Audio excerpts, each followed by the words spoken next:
Hello, welcome to the PC Perspective Podcast. We're at episode 792. This is being recorded on September 25, 2024. I'm Sebastian Peak. I'm Jeremy Hellstrom. I'm Josh Walbreth. I'm Brett Van Spremberg. And I'm Kent Burgess. We want to thank our patrons who keep us on the air. And that, of course, is available at patreon.com/PCPer. That's PCPer. And we shout outs are in order, aren't they, Brett? They sure are. Let's start with Cache STI. Now, Cache STI, that cache thing is Jeremy's version of cache. So it's cache, and STI. Cache is cache, but cache is cache. Okay, if you have to explain it, is it really? Is it? You know, I just think it slides under the radar every now and then. So I just wanted to get ahead of the definition and say thank you, Cache STI. The STI, of course, probably a homage to the Subaru. So that was my guess. Well, actually, STI, if you look at the world of bikes, Shimano Total Integration, that was adding shifting to the brake levers, the STI system, and even better, the double lever STI system, so you can upshift and downshift. That's probably more likely what he was trying to pull in. Obviously, a biker, Cache. Mm-hmm. We want to throw out a hearty thank you for sticking with us. J-Style is one of them, so thank you for hanging in there. And Lars K. And I think one of my favorite names is Subtle Hustle. The B is silent and subtle, by the way. I don't know if anybody knew that. You don't subtle. It's subtle. Yeah. The B is subtle.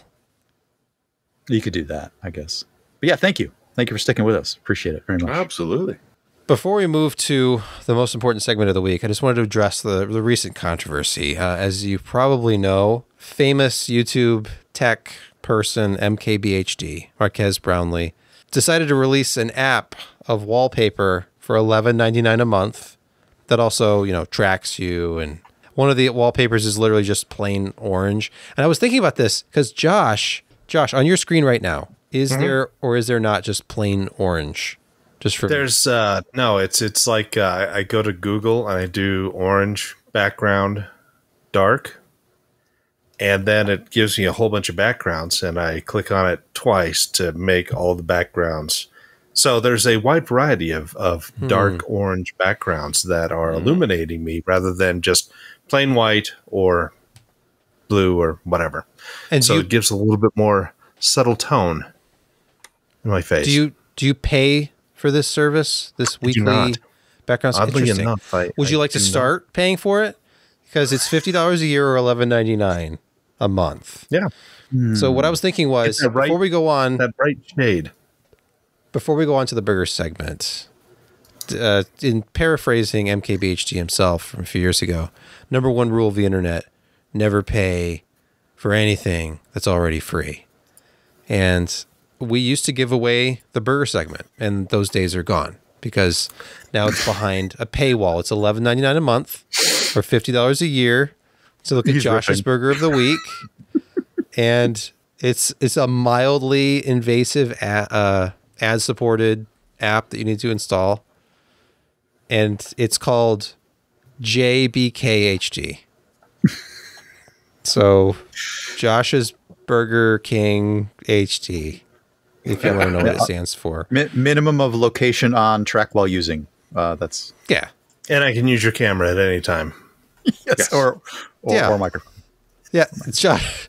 It doesn't matter where you are in the world or in what bathroom or in what awkward position you might be in.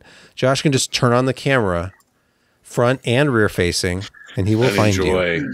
He will find you.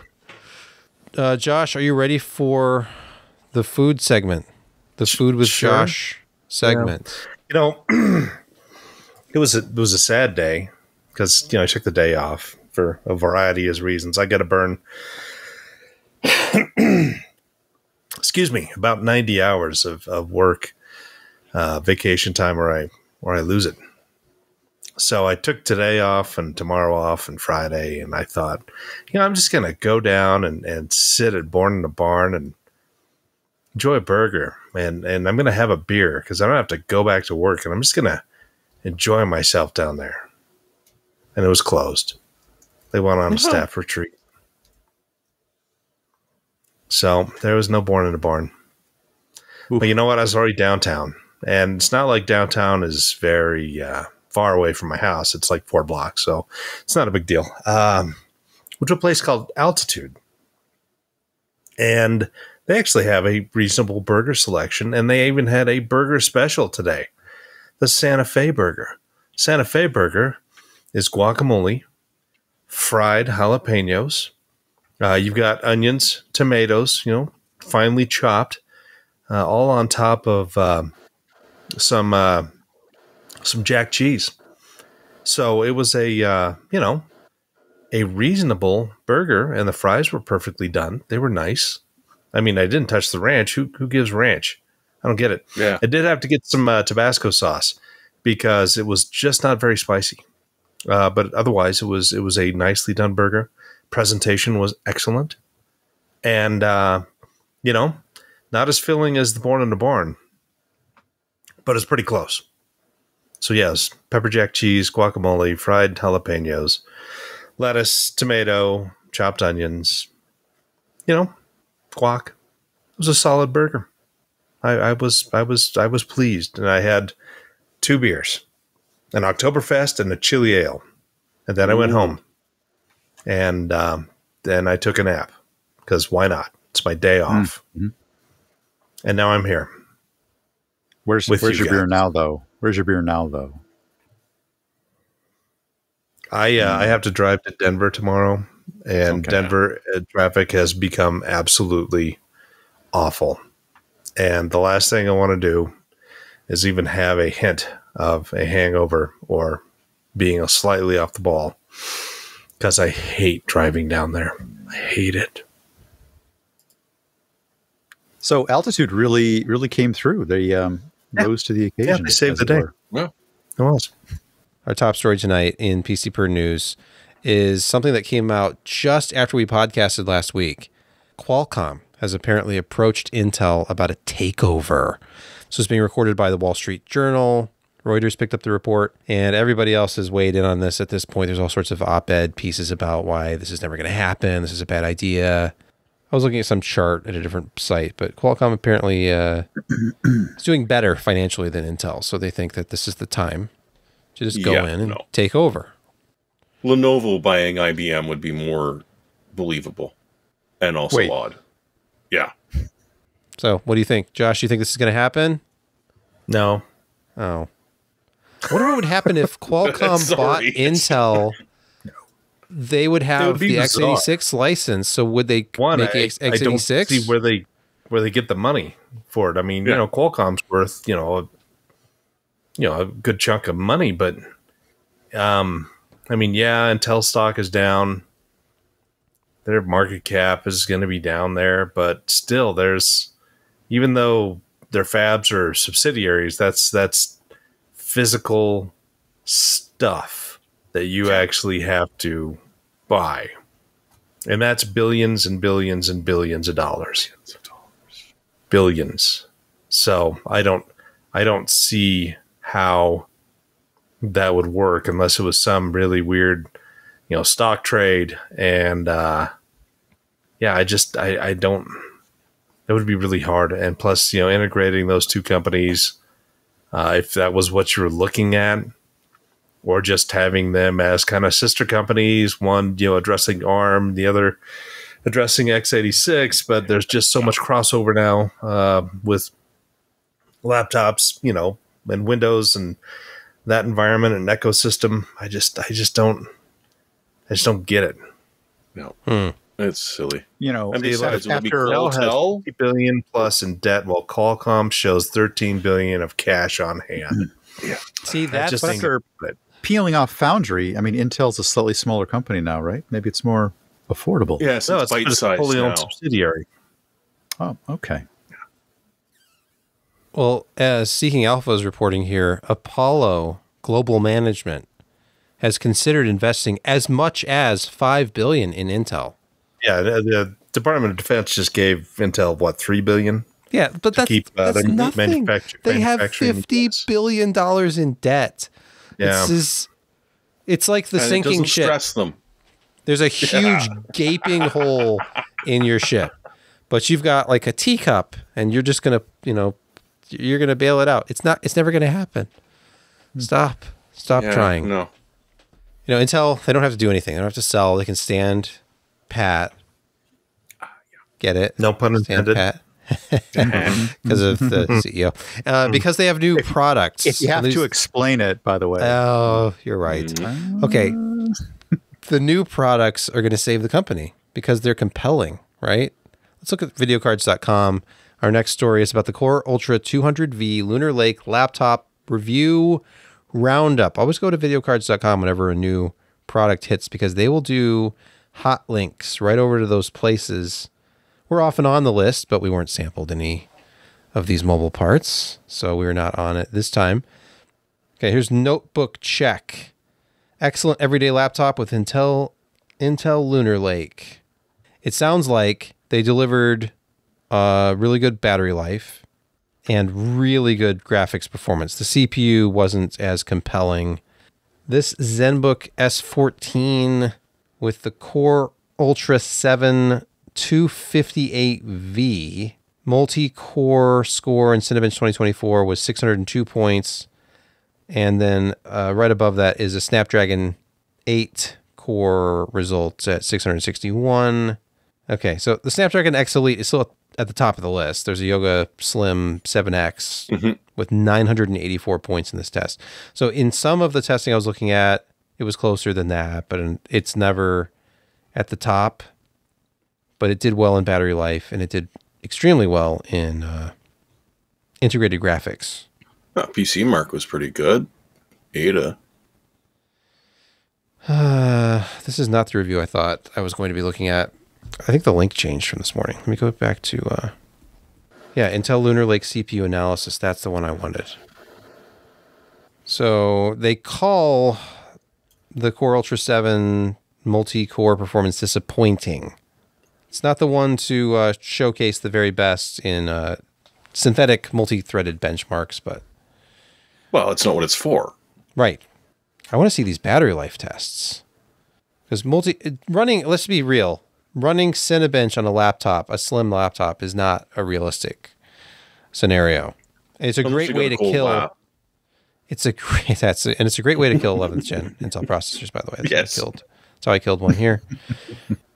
There's power consumption, but it's super easy to read too. Yeah, I'm totally understanding this. What the? Okay, all right. I don't know what I'm looking at.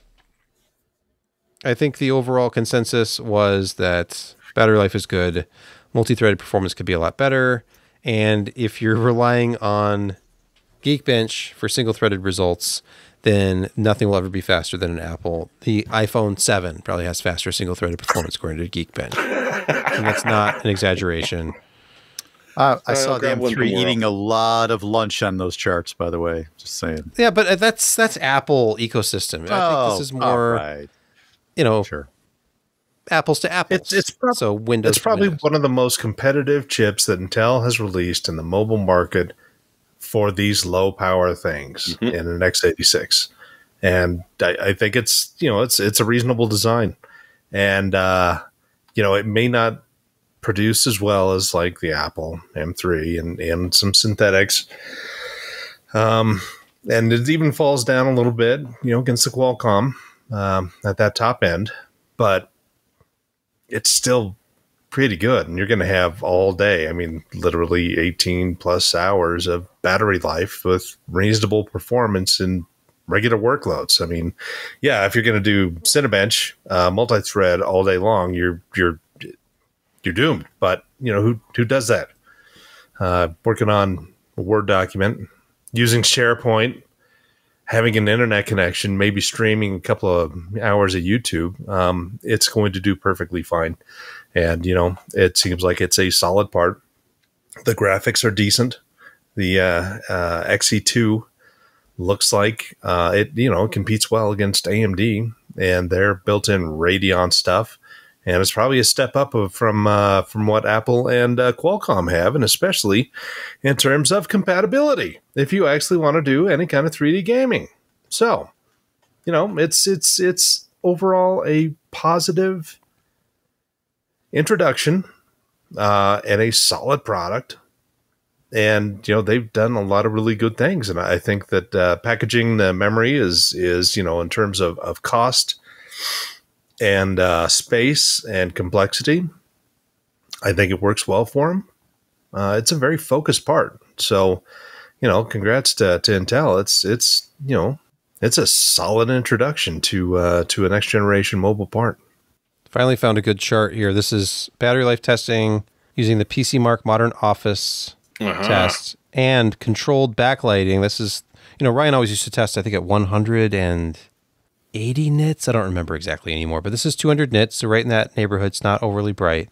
And the 258V, 988 minutes in this test. That's very good. But I'm not seeing Qualcomm on this list. I'm seeing a lot of Ryzen and previous gen Intel parts here. Because that's really what they're going after. Well, here's a Snapdragon Elite in the Geekbench. Oh, Geekbench, yeah. Comparison testing, but yeah, okay. Look at 3D Mark Time Spy. Not too shabby. The ARC 140V is the iGPU. Is it? Well, it's XE2. I need to do some more research, clearly. Or they need to label their charts better. So that was that story. Get excited about these new laptops that have better battery life than ever before. And x86 compatibility that you want so desperately. You crave. And you can play upcoming Civilization on it. Yep. I don't know. Probably at unacceptable frame rates. But then again, there's XeSS. Yeah. For all of your gaming workload needs. Mm-hmm. Microsoft has unveiled Office LTSC, that's Long-Term Servicing Channel, 2024, for users that remain stubbornly offline. I mean, what do you mean you don't want Copilot? The headline casts this in a negative light. I feel slighted. This is very good news. It is. I am offline Office forever. Even if that means I have to go back to some old version, I don't care. I'll be on Office 2010. I don't want anything to do with online features or Copilot or Cortana, or whatever it's called. You might not get but they've got a giant table showing all you're missing out on. I mean, what about Visio? I mean, maybe I don't care about Visio. You won't have that. I care about making charts. Good. I care about making giant CPU and GPU performance charts. What about that project? You constantly are living in project, right? No. Okay, maybe you won't miss those then. So this is a discontinued. I'm sorry. This is a disconnected product. I'm sure they would like to make it a discontinued product, but they have enough people willing to pay them money rather than just pirating it. So why not? We don't know. It's government mostly. Yeah. That are like, no way in hell are we allowing all of this random stuff that you accidentally insert. So Microsoft, they're committed to at least one more release of this non-Office 365 thing. So it's good for them. I mean, back in the day, they used to make custom versions of DOS for government. I think there was actually a version of DOS you could only get at the U.S. Postal Service, according to some old video I don't remember. I think your point is, imagine being unable to access cloud storage or the inability to access other valuable Microsoft 365 components such as Copilot. Imagine having that all ripped away from you. Living the dream. The productivity would soar. This next story is inevitable, I guess. I don't know how everybody feels about nuclear power, but AI, did anybody ever think that anything was going to be more wasteful than Bitcoin mining? Well, we've learned AI. No. There's just an insatiable need for power. So Microsoft, they got to spin up an old, shuttered, potentially problematic nuclear reactor. That's slanderous. What? Slanderous. I said potentially. Seriously. Oh, well, I mean, isn't No, it's TMI 1, not TMI 2. Okay, here's a picture that Jeremy selected that shows that it's a historical landmark sign, nuclear accident at 3 Mile Island on March 28, 1979. And for several days thereafter, as a result of technical malfunctions and human error, 3 Mile Island's Unit 2 nuclear generating station was the scene of the nation's worst commercial nuclear accident. And it goes on to describe radiation. Yeah, and it also lists every damage. one that died because of it. As you'll see, there's Which is no like names there. nobody, right? Exactly. Okay, fine. Exactly. Fine. So there's no problem. Spin it back up. There was a partial Not that meltdown. Who one. cares? No, that was TMI the 2. other one. Oh, what are they other doing? one. TMI The one 1? that didn't Spinning have- up TMI yes. 1. Oh, okay. Because that had been running until a couple of years back. Oh, It's I see. just that they were losing money hand over fist. So this clickbait then, Jeremy. Why have this picture here when it's actually not even unit 2. It's unit It's outside 1. of TMI 1. I mean, you wouldn't put it outside of TMI 2. So, so the we deal need was this. that We it's been need that running- power. Yeah. I But the best think thing the is idea Intel, of... Go ahead. I was going to say Intel has essentially promised to buy every single watt of power that comes out of it for the next 20 years at whatever price it is that it happens to be. Because one of the problems is it's $1 million or $1.5 billion or so to recommission it. On the flip side, it'd be a little tiny bit cheaper, just like 1.2 or 1.3 billion to properly decommission it. So really the price difference between bringing it back online and properly decommissioning it is incredibly small. And boom, if Microsoft is buying 100% of the power generated to run their stupid AI Clippy, at least it's clean power. Like the carbon cost is not going to be anywhere near the same as it would be with any other type of power. So it exists. I would have liked them to use a more modern one. I mean, Yeah, these but things you're were only built getting a back in modern the one 60s. in 30 years from now. Exactly. That's how long it takes to permit. And that's if you new- can get the permit and get the people to not protest it and yada, yada, yada. Yep. So Yep. it only makes sense. The real problem here is that they've nuclear waste is a byproduct considered clean. Yeah, because it's typically low-level nuclear waste that they put in very basic container stuff, and it's. If you ever get a chance, watch Pandora's Promise. And not only good one. that, but there are things in there that you can still actually recycle a lot of that nuclear material, non-plutonium type stuff. And even then, if you get plutonium, you can send that to NASA, and then you'll do their thermal reactors that they send into space. I can't remember the name of those things. They need it. Yeah, because plutonium's it's a nuclear proliferation has basically cut the amount of production of that stuff by a tremendous amount, so you can't use those. Yeah, we need more. If we want to do deep space. Or watch the Chernobyl miniseries for a good scarefest. I mean, It's do that. not. That was just idiots. One in particular. yes, in a but very human guy error running is show. always a It was the only possibility. nuclear reactor with a positive coefficient. Well, since Microsoft is going to be, involved, then they'll just have AI running it. Copilot will run this reactor, and there'll be no problem. Oh, okay. Now I'm scared. That's what makes this sort of so interesting, is that AI and this need for this huge amount of dedicated power. What could possibly go wrong? Automate from everything nuclear energy? and just start running nuclear reactors everywhere to power all the AI. And the entire point of this is not to enrich society or to provide better sources of clean power for our grids. No, this is just to make as much money off of AI as they can. And But scan your this promise of the next 2 decades, they're going to buy 100% for the next 2 decades. Yeah, until the AI bubble bursts in 3 years or less, and then they're not going to be buying it anymore. And Constellation Energy will have been out $1.6 billion. So No, because Microsoft signed the deal. they that they're promised. paying for it for the next. It says they promised. Is there something in writing that says we will, no matter what? Yes, if you look to if you go into the legalese, it's. That's not to say that they can't find a way out of it. There's always a loophole if you've got enough lawyers. And well, guess what? Microsoft has enough lawyers, and if they don't, they'll just use AI. Yep. One step closer to Skynet. Thank you. Razor says, what happens if the system controlling the reactor is running Windows 11 and it restarts? Yeah, update required. And Well, it'll first do off, we're something not going to run important. CrowdStrike on it, just in case. Enough of that Microsoft AI stuff. Let's talk about OpenAI and their different. long-term memory, which can be maliciously manipulated. This can't be true.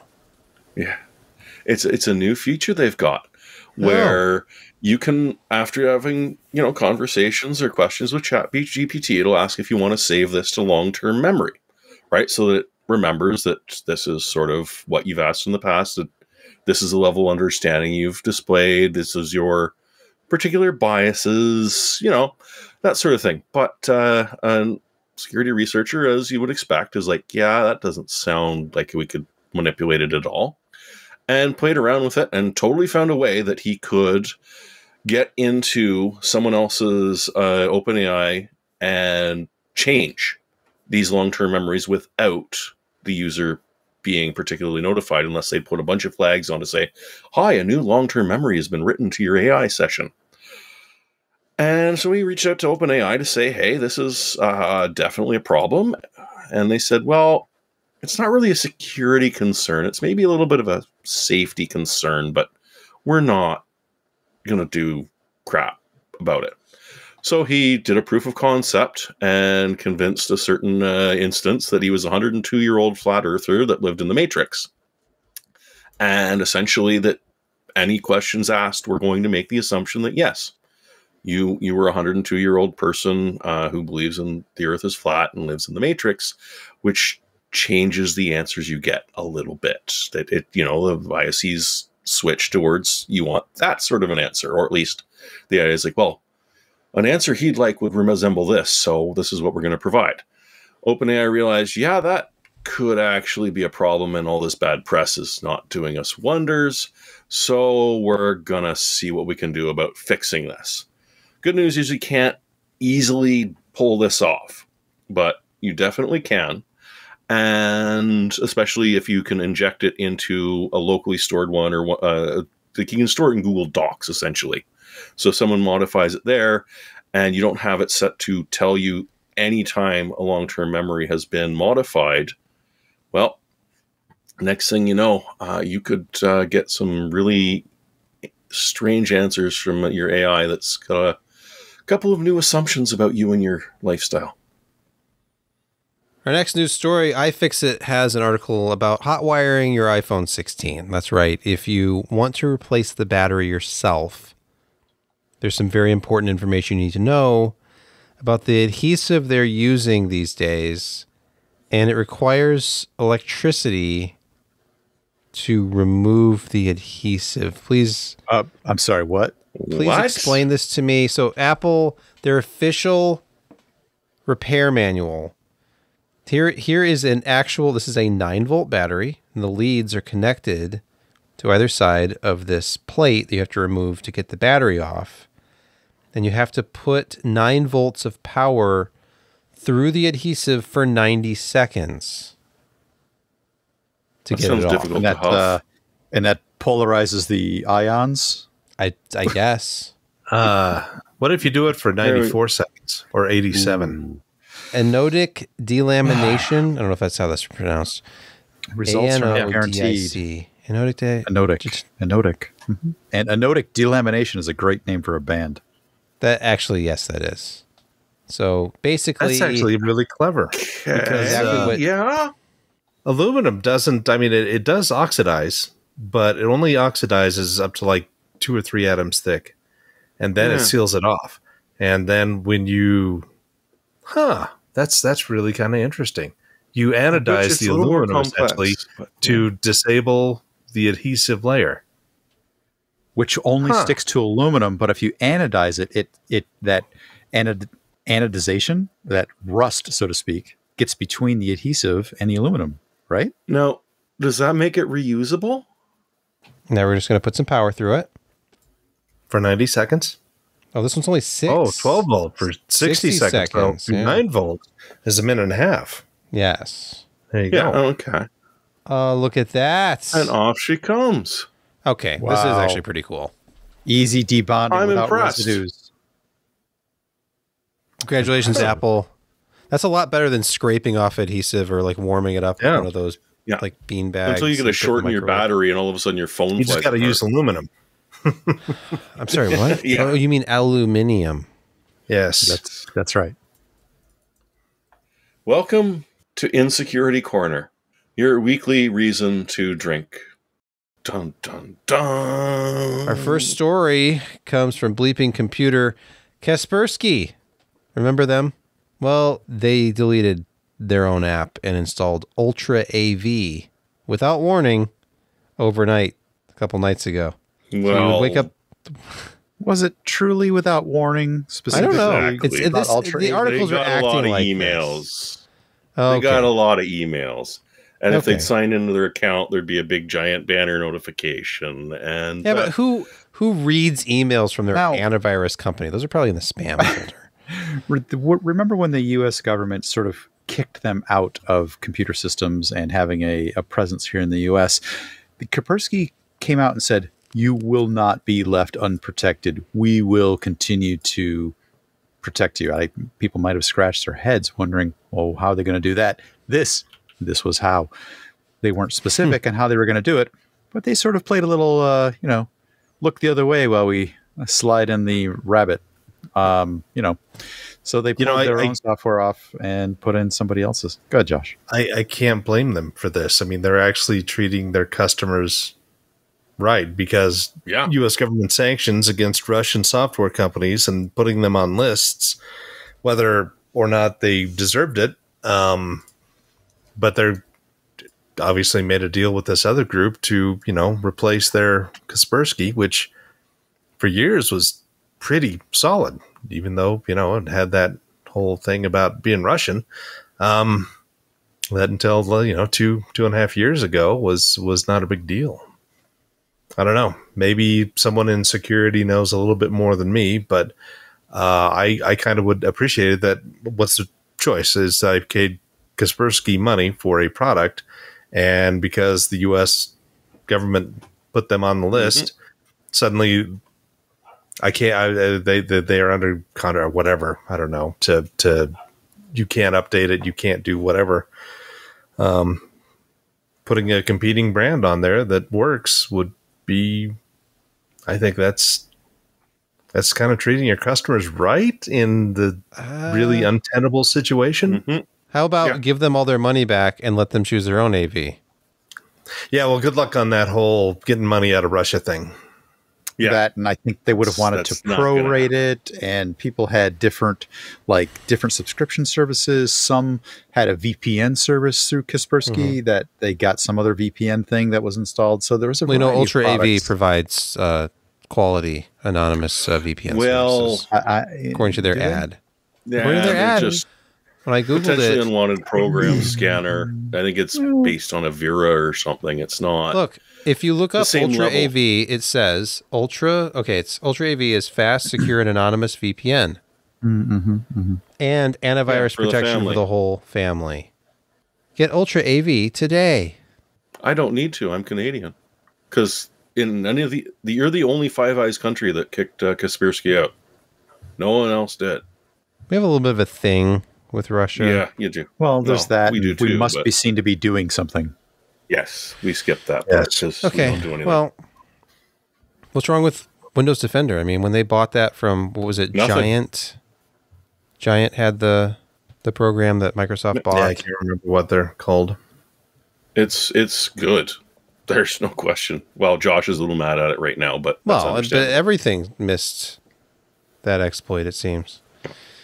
Not Ultra AV. Josh, if you'd been running Ultra AV, your business wouldn't have been affected by that SharePoint exploit. Obviously. Well, yeah, I'll bring it because up. it would have next blocked year. SharePoint as unwanted. No, you don't want to go to SharePoint. It's just scum of Hive and villainy. Hive, yeah. Okay. I So was it was... coming. There is an interesting point that CR Poll makes regarding a removal of an AV environment that you've told Windows is your AV go-to. And then if you removed it with no replacement, Windows would have been, oh my gosh, you've got no protection. It was Giant. In 2004, Microsoft bought Giant. Nowadays, Windows Defender, it has the anti-spyware. It has heuristics. It's not just your typical definition-based antivirus. It's pretty sophisticated. It's built right into your OS. You don't really need to pay for AV. Shifting away from the PC to the Android platform, which is, the most common computing platform on Earth, the Necro Android malware loader is back from the dead, and it's spreading. Yeah. It's one of the neat things about it, and it's old. Like, we've been seeing this thing for, almost a half a decade, I think. Is one of the things it likes to do is use steganography, which isn't a word you hear very often anymore. But that's exactly what it does, is it's got pretty pictures in the Play Store, which are hiding code that drops a Trojan onto your system of any sort, because a Necro is just sort of the distribution. The Trojan it drops could be any of a number of things you do not want to be on there. And once, of course, that happens, it's running DEX files, it's got invisible windows tracking your every move and keystroke. It can sign you up for various apps because it's, essentially got root. It's frustrating because, as I say, it's an old thing that we should have been able to have fixed, but, well, scattered ecosystem and some really bored, nefarious people who should find something better to do with their time. But as usual, it's coming through the Play Store. They found a Wuta camera by BenQ with over 10 million installs. It's a program to clean up your pictures and make you look prettier. So obviously none of us use it, but 10 million people apparently did. And a sort of a Chrome knockoff browser that, had a mere million or so installs. It also is living very happily on the non-Google Play repositories, and it hides in Minecraft mods, WhatsApp mods, and hey, they've even added Spotify to their list of modified programs that you should totally install. Trust us, don't worry about it. And yeah, no, those new subscription fees you saw, now they came with a Spotify thing. You just forgot that you signed up for them. So yeah, it's an old one. It's back again, and it's frustrating and say only download stuff from the Google Play Store because it's safe. Oh right, no, it's not. Crap. Just turn your phone off and don't use it. Maybe 11 million plus infections say otherwise. Yeah. And in some cases, they were still on the Play Store. Right? Google claimed, "Oh no, we fixed it." Yeah, they didn't. This is just going to continue to go on as long as these app stores just don't police the incoming code well enough. I mean, when is a security product not a security product? When it's infected with malware, and we're seeing that just way too often. I'm trying to take advantage of this portrayal as much as I can right now. I'm really trying to just run it out. Whether I like it or not, but we'll have to work on it. It's self-defense. Yeah. That's how I look at it. Yeah. Okay. None of that made any sense for the audio. No. No. I hate saying audio listeners, but that's what they are. They are the podcast audience. There's a lot of them still. Many. Let's pause here for a word from this week's podcast sponsor. Hey, let's talk about a slice of reality. Regular people get from point A to point B using the straightest path possible. Think of your users. Do you think that they always are accessing your corporate data on just their company-owned devices? What identities are they using? Are the apps they're operating even approved by IT? These straight paths, these shortcuts are your people getting things done. They can tend towards unmanaged devices, ad hoc apps, and likely a few non-employee derived identities. 1Password Extended Access Management is the first security solution that brings all of these unmanaged devices, apps, and identities under your control. Every app becomes visible, devices are known and healthy, and most importantly, access credentials are strong and protected. 1Password Extended Access Management goes beyond what IAM and MDM do by bringing security to the way we work today. It's generally available to companies with Okta, MS Entra, and even in beta for Google Workspace customers. Get secure on every sign-in for every app on every device. Get extended access management from 1Password. Learn more about it all at onepassword.com/PCPerspective. That's onepassword.com/PCPerspective. Let's move on to gaming quick hits. And we are going to talk about Homeworld 3. I feel like we've talked about this before. We're going to talk about it again. It's getting more interesting, I guess. Maybe. There's a content roadmap. Those are interesting. Well, yeah, but it was supposed to be 2025, but they've moved it up to November, which is what made it sort of worth mentioning is that, hey, they've jumped it ahead, so your free updates and the pay for play updates where you're only in skirmish mode with go up, because who cares about, a single player campaign? But there is going to be one that does add a little bit to the campaign, and something that doesn't make much sense called a player controlled mission end, which I think lets you sort of design custom missions with a certain, this is my end condition for winning the mission. But I mean, the reviews have been mixed. I, for one, haven't even tried it yet. I want to love it, but I can until I play it, and then I'll have to make up my mind whether I do or not. And so, after all the extras come out, maybe it will be a little bit more interesting. Yeah, Homeworld 1 was an awesome title way back in the day. And, I remember getting the Voodoo 5 with AA support, and it really cleaned up the image of the original Homeworld. Even got rid of some Z issues. If you ever played that game any amount, you noticed a few kind of goofy things. I was really looking forward to this one coming out, and I was thinking about buying it, and then a friend of mine who got it slightly earlier than me is like, don't waste your money. Yeah. And that made me sad. It does. But so I'm hoping maybe this will improve it to the point, and it could be on sale that I'll pick it up and see what we can do. So hate to throw shade on a beloved franchise, but I did it first. Not it. Yeah, I wanted to love it, but as long as it remains theoretical, I can.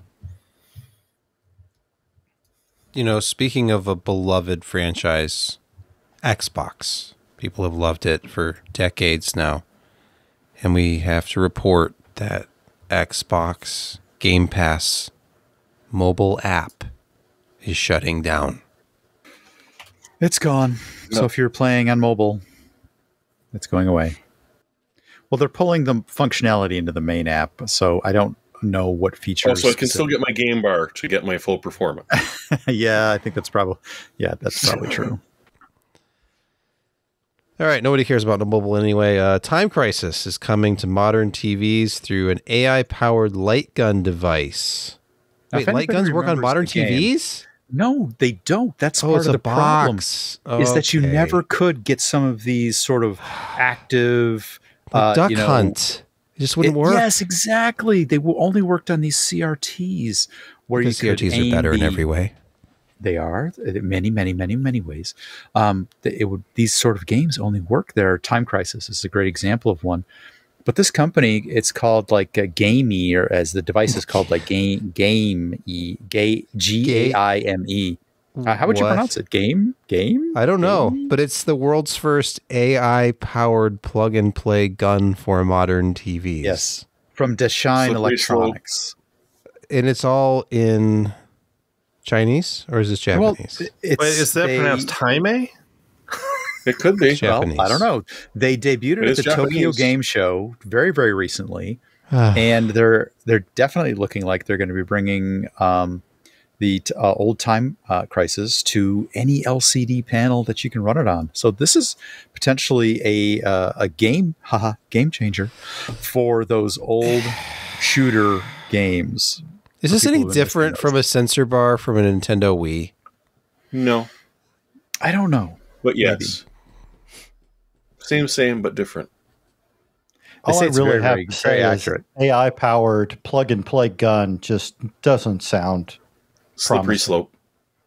Mm-hmm. Oh, so you shouldn't put AI in your gun? Is that what you're saying? All right, well... Depends on the user. Some of them need intelligence, whether it's artificial or not. Yeah. Well, it looks like support's coming to the PS1 and PS2 and probably the PC for this anyway, so... I can't wait. We'll have to see what happens with it. Great.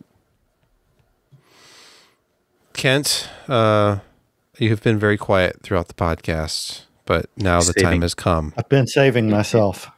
Yes.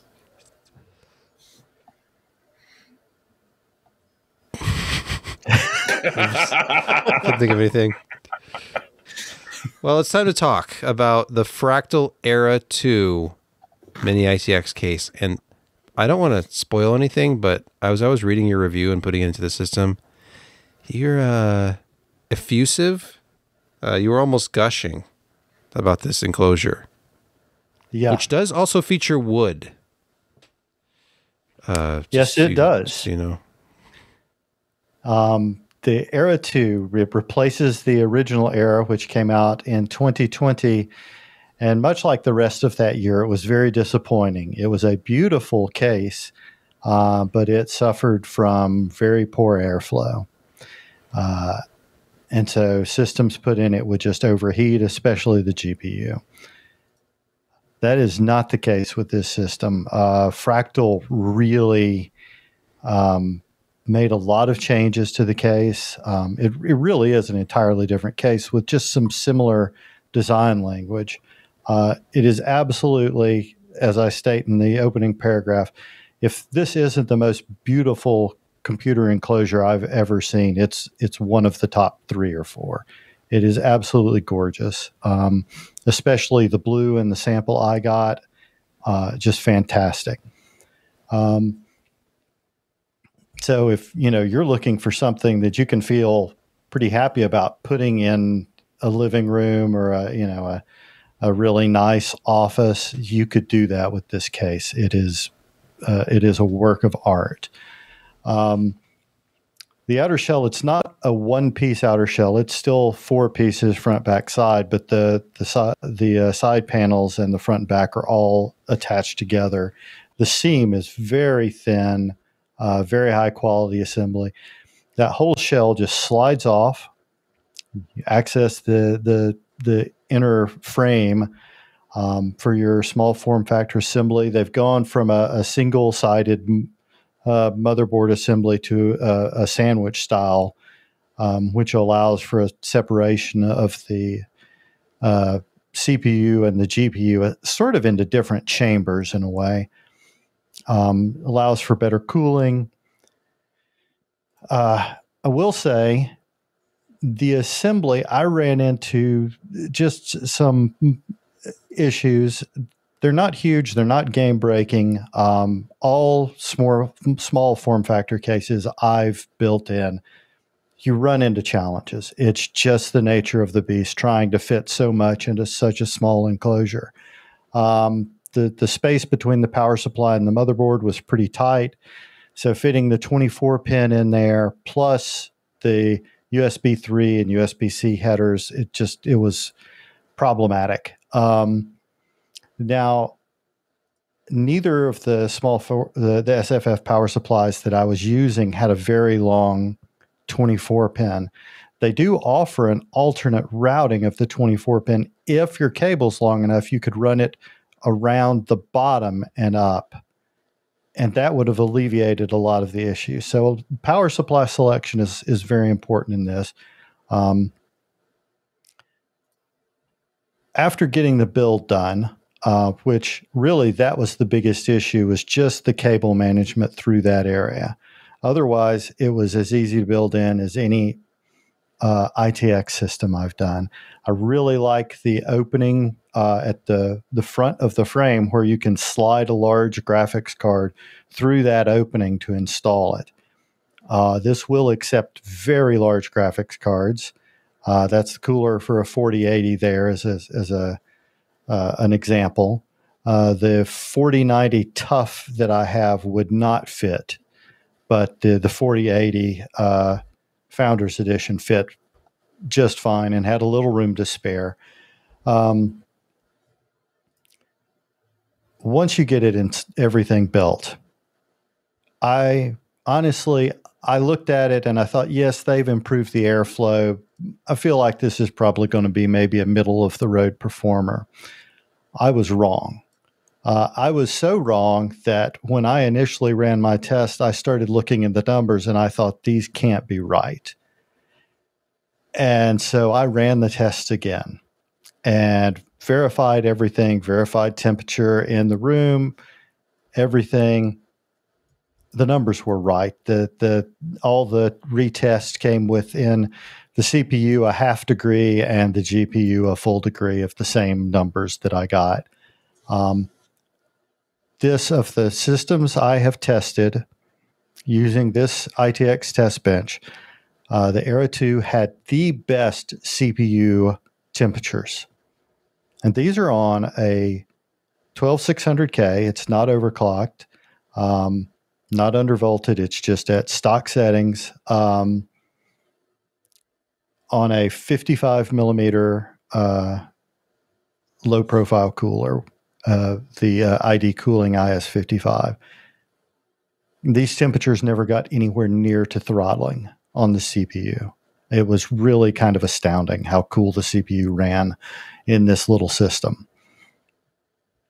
Then when you add the option of two 140s at the top for exhaust, the temperatures got even better. I was just blown away by the CPU performance. The GPU performance was not the top, but it was a very close second by about a half degree to the Fractal Mood. And as mentioned, the Fractal Mood has that huge 180 millimeter fan at the top that's just pulling air through the GPU chamber. And this is a much smaller case than the Fractal Mood.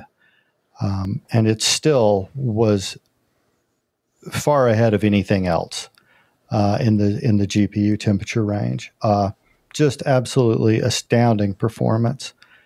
And when you combine how good this case looks with this performance,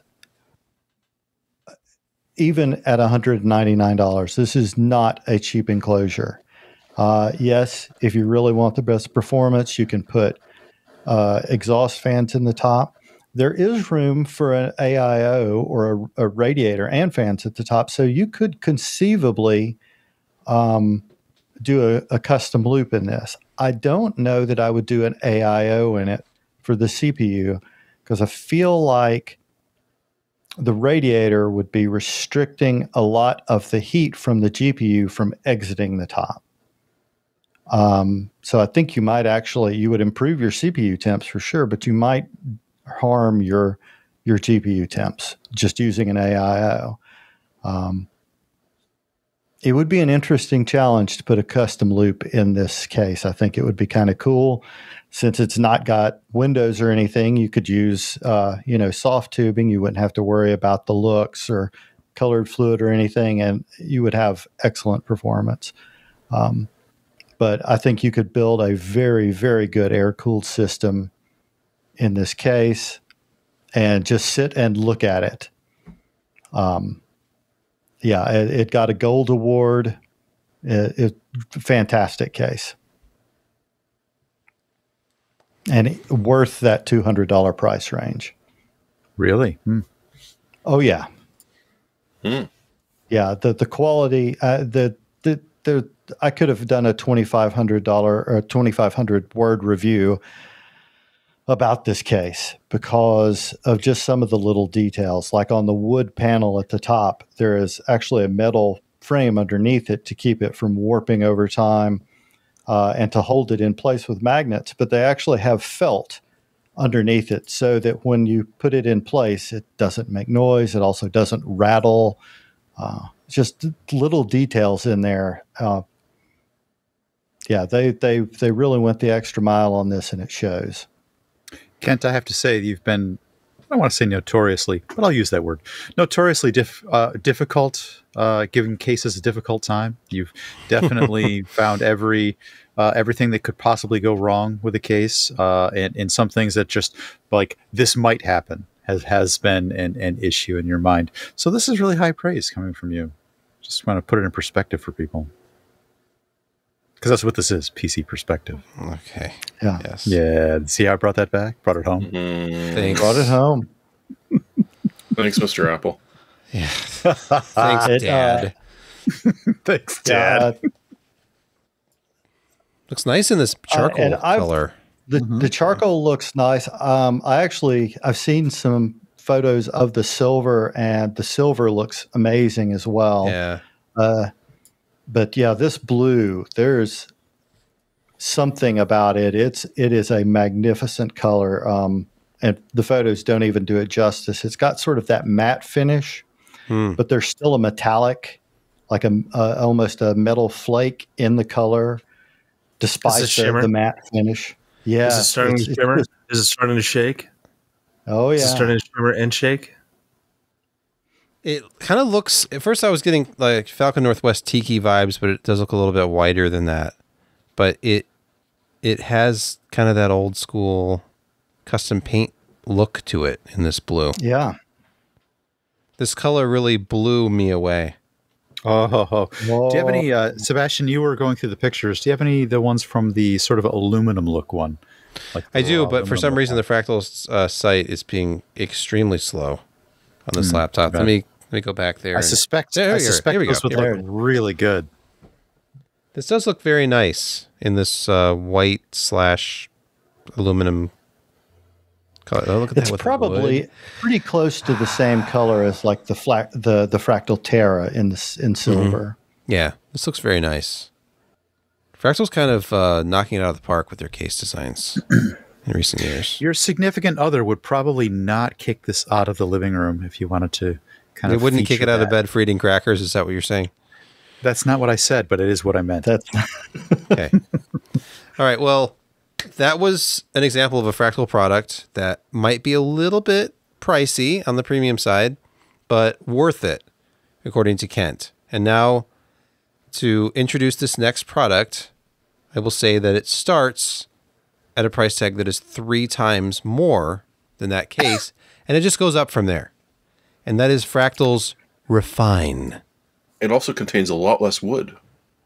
Tell us about the extremely luxurious gaming chair alternative from Fractal. Yeah, I feel like Fractal made an error with this product in the naming scheme only. They should not call this a gaming chair. And the reason why I say that is because the term gaming chair really has a negative connotation. A lot of people think, oh, I want a gaming chair. And what they get is, some cheap Chinese car seat that's been repurposed and put on a very cheap bracket. This isn't like that. It does have some of those gamer aesthetics, sort of fake bolsters at the shoulder and sort of fake bolsters at the side of your hips.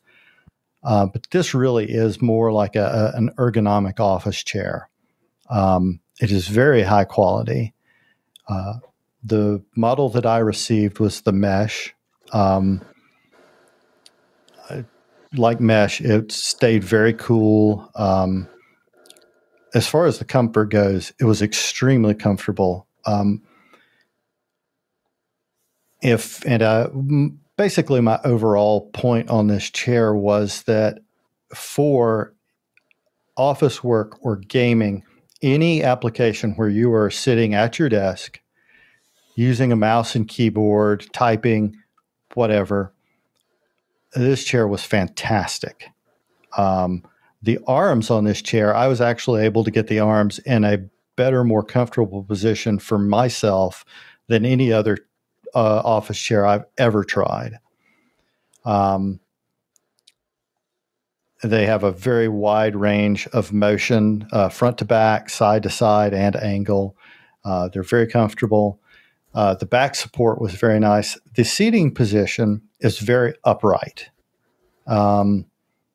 My wife did point out that for women, certain women might find it a little too upright. But, that's another discussion. It does recline, but it is really set to be sort of a static motion chair. So you sit in it, the back sits upright, and then you can recline it. The seat actually tilts, but it tilts at a ratio. The back moves basically 2 inches for 1 to the seat, so it changes the angle, which is very ergonomic, more so than just having a full rocking motion in your chair. It's not designed to sit and lean back. I mentioned in the article, I like to sometimes sit at my desk, lean back in this chair, put my feet up on the desk and watch YouTube videos or whatever. The Fractal is not the chair for that. If you are sitting at your desk like a normal person, working, gaming, the Fractal chair was fantastic. It was really more ergonomic and more comfortable than the Secret Lab chair I've got, most other office chairs I've tried.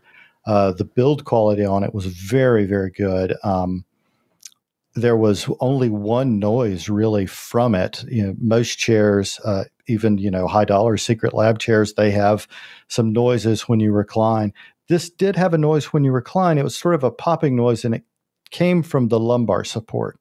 Other than that, the motion was completely silent. The headrest is adjustable. It's very comfortable.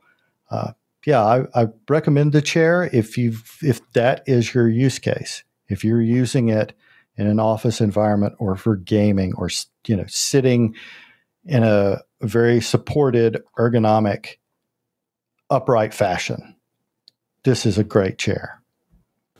And you gave it the silver award, I see. Yes, and it's $549 for that. What's the rate? Honestly, I think $549 for a chair that is this potentially comfortable is fairly reasonable. I've bought several Steelcase Leap V2s, and their list price anywhere ranged from $800 to $1,200.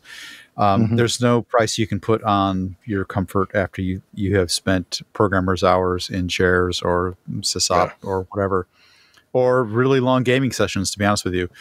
You can get out of a chair and be wrecked, or you can get out of a chair like, that wasn't so bad. And believe me, there is an actual difference. I know it sounds stupid to pay like close to $800 for a chair, or as this may imply, like only $600 for a chair. That's like a bargain. I can't believe I'm saying that. But there's almost no price you can put on the comfort after you've spent 8 hours sitting in front of a computer. How about 2 hours in a podcast? How about as discomfortable as that? No, that you should just have a wooden chair with maybe a pillow. That sounds fine. I'm sitting on a wooden IKEA stool right now, and it is very uncomfortable. That explains a lot. I squirm around. I'm going to echo Jeremy on this. That explains a lot. All right, but just to show you, this is what I'm dealing with every week, and I've done this since I started on the podcast. You know what? Wow. You know what? I don't know if he can hear me right now if he's away from the headset, but the word surly comes to mind. It's got like a foot rest at the bottom, at least. This is what makes him. This is what makes him the personality. It's the subtle modernism of IKEA that keeps him warm and comfortable. Yeah, the embargo hadn't lifted yet, but the last two podcasts I've been on, burning hate is not. It's not healthy. I was actually using the Refine chair, and Brett's absolutely right. 2 hours on the podcast, that chair was absolutely as comfortable, if not more comfortable, than the Secret Labs.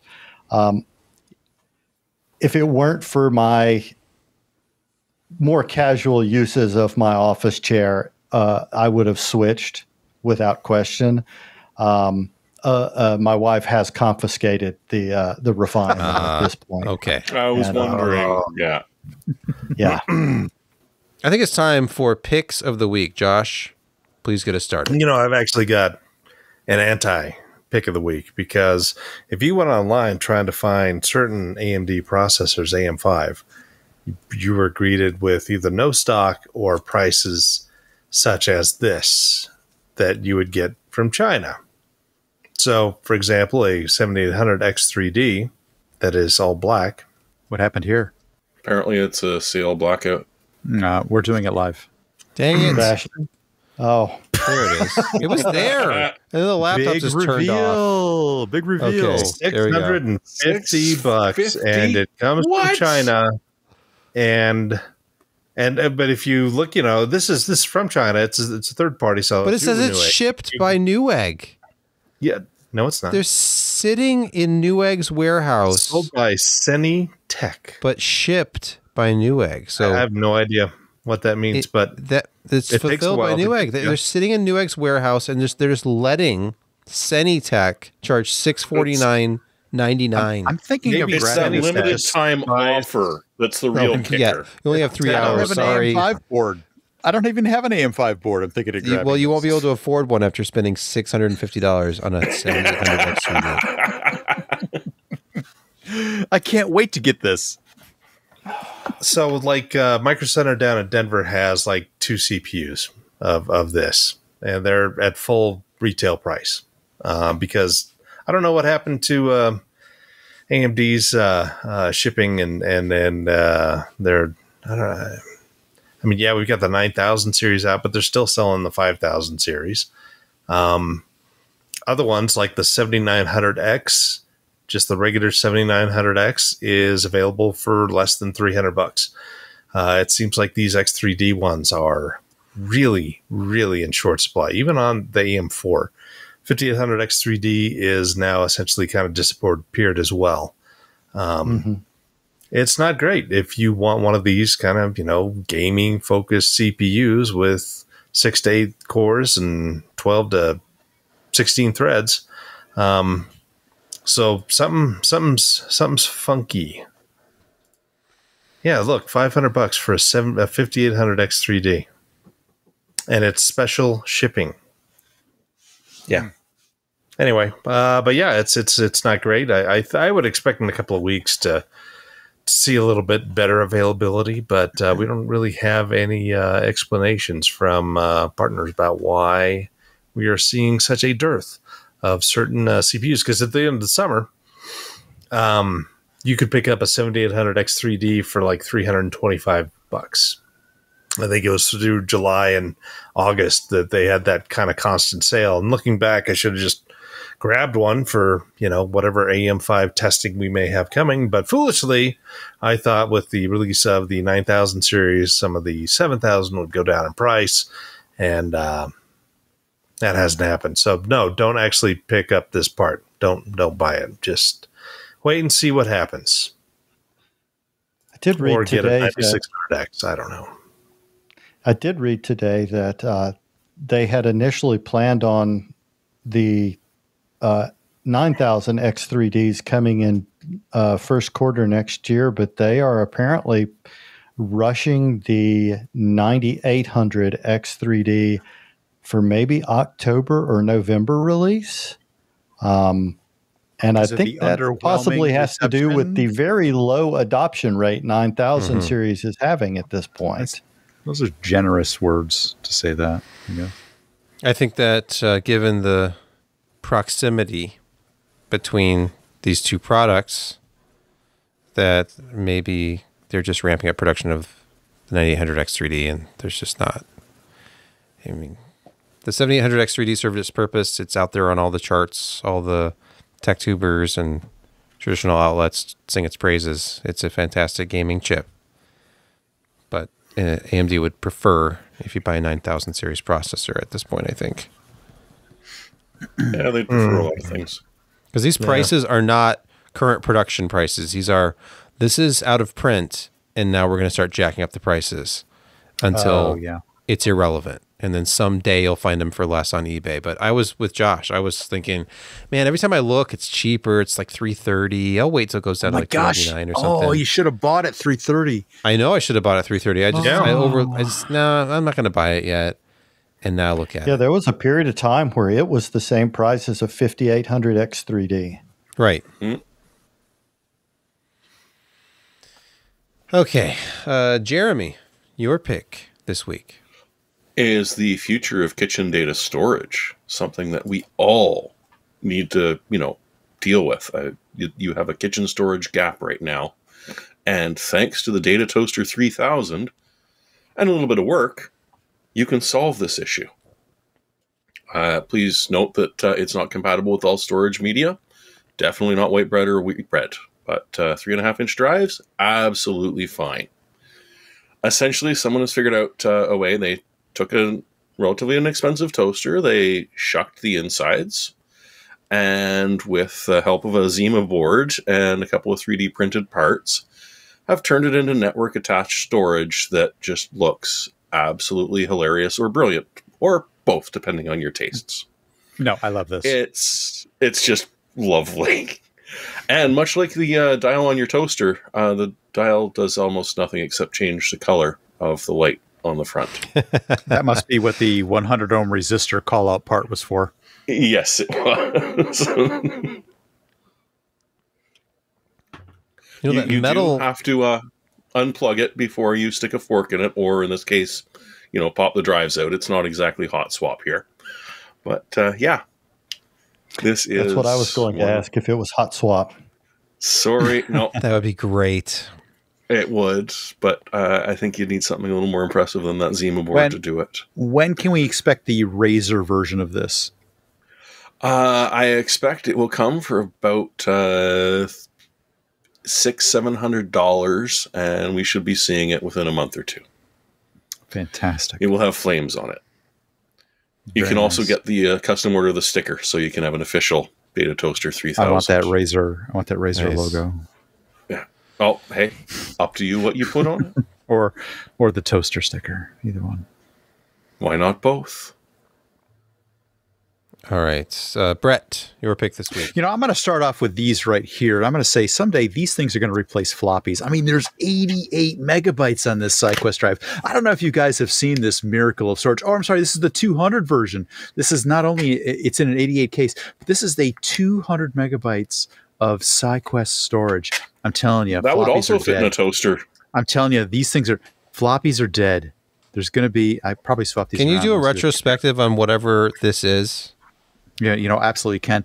People can look this up if they want, but I'm sure these things are really affordable. I'm gonna break out the SCSI card, and I'm gonna get this hooked up again, and we're gonna find out what's on these. But yeah, SideQuest, it's the way of the future. It's gonna replace floppies. Okay, my actual series. I'm sorry, I had to look it up. It's Okay, go ahead. Let's wait for it. It was an early SideQuest technology was an early entrant into the hard disk drive market for personal computers. It was founded in 1982. Hey, that's the year I was born. Yeah. And let's see, former Seagate founder. YouTube chat has put the word down and it just says baller. That is right. Nice. That's right. Man, they're out of business. It's Too bad. Yeah. I mean, the sound these things make when they spin up is just glorious. It's if you've never heard it. memorable. So it's a removable you would hard know it. disk. In a, Essentially, Is it better than this? The king is listening. dead. Long live the king. Click, I'm listening. click. Click. oh no! Click. well, Is that iOmega? Click. Do you have iOmega Zip? Well, it's a Fuji film, but it is the iOmega Zip. 100 megs. 100 megs. How fast is your SideQuest compared to my Zip? These were all SCSI, my man. No, I'm sure they're faster, Josh. Probably. Yeah. I need to look this up, though. We have to do a side-by-side test. We could break out the SideQuest mechanism and the iOmega Zip and just see who can Yeah. burn. Where are you going to find the working iOmega zip drive? burned 100 meg. Yeah. Or where do you have an IDE cable? Actually, I've got have a few. I have a SCSI iOmega zip drive here. Oh, Does it That's work? essentially As far as I know. a hard drive platter in a removable, Yeah. conveniently shaped in size. What could removable- go wrong? Remember Bernoulli? Bernoulli drives? Yeah. Yeah. Yeah. All right, this is actually my pick. I'm going to describe it right here. This is my pick for today. This is the War for Chicken Island. This is the Kickstarter version of the War for Chicken Island. I can prove it's the Kickstarter version because there it is right there. It says boy. Kickstarter. Oh my gosh, this is a hysterical fun game. It's got chicken leadership, it's got chicken mechanics, it's got builds, it's got crafting, it's got randomization. Knockoff Groot. It's got knockoff Groot. It is a hysterical fun game. I played it for like 4 hours with a couple of people last night, and it was a whole lot of fun and a lot of laughter. I'm not sure you can still get the expanded edition with all the Kickstarter extras, but this version 2 should be fun with a bunch of people. I recommend you serve it with rum. Yeah, but it's fun. You should try it. Okay. Looks like kind of you're a on an Catan island. style game. Yeah. No, it's not exploration. You're on an island. You don't actually defeat your enemies. You simply embarrass them. You have various chicken guilds, various chicken banding that's going on. You're building some chicken mechanics that you need to pilot. You have guns and mechs essentially that you're building with your chickens. And there's, like I said, some randomization, some spellcraft with the cards that you're drawing, some eccentric powers that you get to exercise, some random lava traps that appear on the island. I would recommend this for an evening of fun with a few friends. It's a lot of laughs. Nice. Okay, Kent, your pick this week. So, unlike most of my picks, which are I try and find highly discounted items, this really isn't very discounted. But having built in a lot of small form factor cases recently, I can tell you that the power supply you pick can determine whether your build goes easily or poorly. And this is without a doubt the best small form factor SFX power supply I've ever put in a system. It's the Asus ROG Loki. Yes, it's expensive, but it is Platinum 80 Plus and Platinum Cybernetics rated. It's got PCI 5.0, so it's got its own separate 16-pin. One of the really great things about this, aside from the fact that it is very nice looking, and in a lot of your small form factor cases, you're going to see it more than you would in most of your standard cases. But the cables it comes with are very thin, very flexible. They're individually sleeved in sort of a silicone material. So you can bend the cables, move them out of the way, tuck them in, put tight radius bends on them. No problem at all. It made building that system that I used it in far easier. This power supply, because of the length of the cables, would have made the build in that Fractal Era 2 go much better than it did, because I could have rerouted the 24-pin. Fantastic power supply, a little expensive, but I believe it's probably worth it. I don't have a pick this week. I'm still enjoying my pick from last week, that tire inflator. My tires have never been more accurately inflated, and it just feels right to go out there without having to have a 12-volt. Sebastian, I don't know about you, but connector. I've used the Ettenwolf tire pressure gauge, which is like a sister companion product to yours, and I was blown away by the 0.1 PSI accuracy. Yeah, isn't that nice? I was so used to Very useful. using digital tire pressure gauges, and I had grown accustomed to the 0.5 PSI readout. That's not precise enough. No, apparently it's not. Literally, I was like, mind expanded. I did not have to put up with that. These are the real deal. The other day when I put air in my bike tires, and I have those skinny tires, it's just a road bike. Yeah. I said, you know what? I'm not going to go 90 PSI. I'm going to go 90.1. And then I'll lose that 0.1 getting the little Presta valve adapter off, which I did. So it's what great. about heat and rolling resistance level, heat expansion? What about that? Do you think you're going to gain that 0.1? I'm going to gain well over the 0.1. But thankfully, the tires go up to 100 PSI. So your little These safety, Victoria tires. Yes, exactly. I think that's going to do it for the PC Perspective podcast. I want to thank everybody for listening, watching, dealing with our nonsense. And we're going to be back. Complete. We're going to come back. We're going to do it again. We're going to have episode 793. I mean, we're not Nostradamus. I'm not Nostradamus. I screwed that up, but You want to start over? No. I'm trying to think, was it a Mr. Show? He's like, I ain't Nostradamus or nothing, but you know. I guess it's better than Cosa Nostradamus. Wow. Nobody knows that. Poor impulse They always control. come back. Okay. I want my So, pizza yeah. hot. Josh. All right. Well, the podcast is over, so I'm ending the recording now.